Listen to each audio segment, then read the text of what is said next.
Perrin, qui est l'épouse de Marc Garmirian.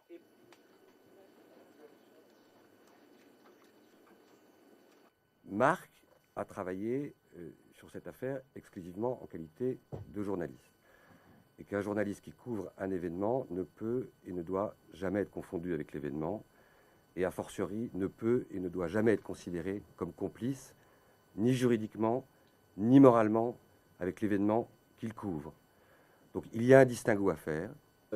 Donc les autorités tchadiennes sont prévenues, elles le savent, c'est pour l'instant, en tout cas on n'a pas eu de déclaration officielle disant qu'il y a d'un côté 6 personnes qui faisaient partie de l'organisation, on sait qu'il y a l'équipage et on sait qu'on parle également de 3 journalistes, mais le distinguo chez les Tchadiens n'est pas fait pour l'instant.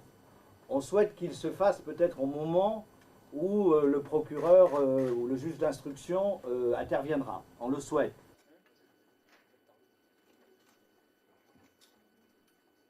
Nous sommes là pour expliquer que notre journaliste a fait son métier de journaliste.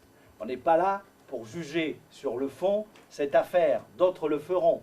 Nous, on n'est pas là, on est juste là parce qu'on a fait une enquête sur une organisation qui nous paraissait un peu étrange. Pardon, attendez, l'un après l'autre, allez-y, plus fort. C'est un peu compliqué. Alors, elle faisait en même temps son boulot, puisqu'elle avait une caméra, mais en même temps, elle n'était pas envoyée, elle était membre de l'association.